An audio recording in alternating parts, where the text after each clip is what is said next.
اللہ اکبر اللہ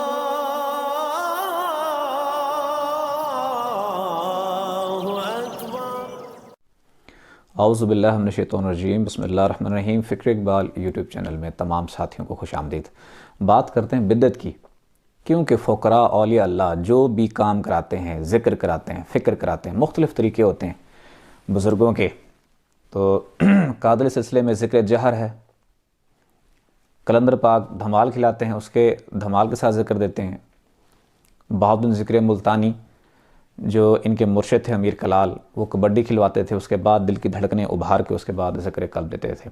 بہت سے لوگوں کا یہ اعتراض ہوتا ہے کہ یہ بدعت ہے، یہ بدعت ہے، یہ بدعت ہے، یہ بدعت ہے، یہ بدعت ہے، اور وہ لوگ اعتراض کر جاتے ہیں بدعت بدعت، جو بدعت کے مفہوم سے واقف ہی نہیں ہے کہ بدعت ہوتی کیا ہے۔ تو جاء الحق کتاب ہے مفتی احمد یار نعیمی صاحب کی، تو یہ بہت زبردست کتاب ہے۔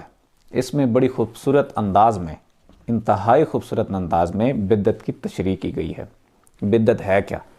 یعنی جو کام نبی پاک صلی اللہ علیہ وآلہ وسلم نے نہ کیا ہو، اس کے بعد اگر دین میں وہ نیا کام ایجاد کر لیا جائے تو وہ بدعت ہے۔ تو اس میں انہوں نے تشریح کی ہے، بدعت بیسکلی دو قسم کی ہوتی ہے۔ ایک ہے بدعت حسنہ، اچھی بدعت، اور ایک بدعت سیاہ، جس کو بدعت سیغہ بھی کہتے ہیں، اور سیاہ یعنی بری بدعت۔ اور اگر اچھی بدعت نے حوالے اور دلائل دیے ہیں کہ اگر دین میں کوئی اچھی بات اگر کوئی ایجاد کرتا ہے اور لوگ اس پر عمل کرتے ہیں اور فائدہ ہوتا ہے تو اس کا ثواب قیامت تک اس کے لیے جاری و ساری ہوگا۔ اگر کوئی بری چیز ایجاد کرتا ہے جس سے دین کو نقصان ہوتا ہے، لوگوں کی ذاتی زندگی کو نقصان ہوتا ہے، تو پھر قیامت تک اس کو گناہ ملتا رہے گا۔ اب انہوں نے فرمایا کہ بدعت حسنہ سے ہماری زندگی جو ہے یہ خالی ہی نہیں ہے، ہر جگہ بدعت حسنہ ہم دیکھتے ہیں۔ جیسا کہ اب تراویاں جو تھیں، تراوی کی نماز تو حضور کے دور میں تھی نہیں، لیکن حضرت عمر فاروق نے جب یہ تراوی کی نماز سٹارٹ کرائی، شروع کرائی، تو کہا کیا ہی خوبصورت بدعت ہے۔ پھر ہم دیکھتے ہیں کہ قرآن پاک کے جو یکجا کیا گیا، نبی پاک کے دور میں تو تھا ہی نہیں، یہ بدعت حسنہ ہے۔ اسی طرح انہوں نے فرمایا کہ نماز میں ہم نیت کرتے ہیں، اردو میں، انگریزی میں، سرائکی میں، پشتو میں، یہ نیت کرنا کہاں تھا حضور کے دور میں؟ تھا ہی نہیں، یہ بھی بدعت حسنہ ہے۔ جس طرح روزے رکھتے ہیں، روزے رکھتے ہوئے ہم روزے کی دعا کرتے ہیں، تو یہ تو تھی ہی نہیں حضور صلی اللہ علیہ وسلم کے دور میں۔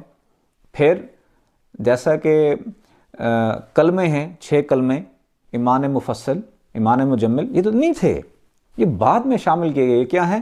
یہ بدعت حسنہ ہے۔ حج کے لیے جانا ہے، حج کے لیے پہلے پیدل کا زمانہ تھا، پیدل جانا ہے، حج کرنا ہے، گھوڑوں پہ جانا ہے، سواریوں پہ جانا ہے۔ اس کے بعد آہستہ آہستہ مزید ترقی ہوتی گئی، آج دور بحری جہاز، ٹرین، اور آج دور جو پہنچا ہوائی جہاز کا پہنچ گیا ہے۔ یہ کیا ہے؟ یہ بدعت حسنہ ہے۔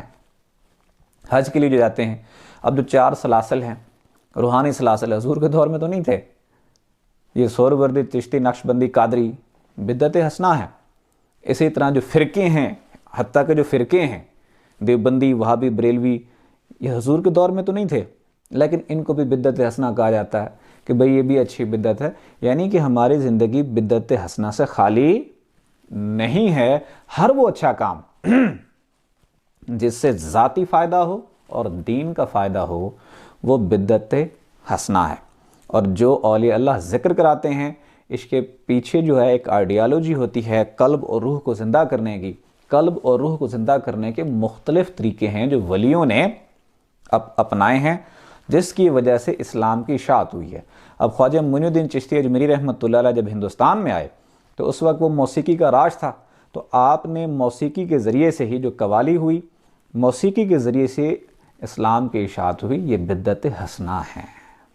اسی طرح کلندر پاک سخی لال شہباز کلندر دھمال کھلاتے تھے، تو یہ بھی کیا ہے؟ بدعت حسنہ ہے۔ جو ذکر جہر کیا جاتا ہے باواز بلند، یہ تو نبی پاک کے دور میں بھی کیا جاتا تھا، ذکر جہر کیا جاتا تھا، اور اب تو ذکر کی محافل پراپر ہوتی ہیں، یہ بدعت حسنہ ہے۔ اس سے انسان کا قلب، روح اور حتیٰ کہ انسان کے لطائف زندہ ہوتے ہیں۔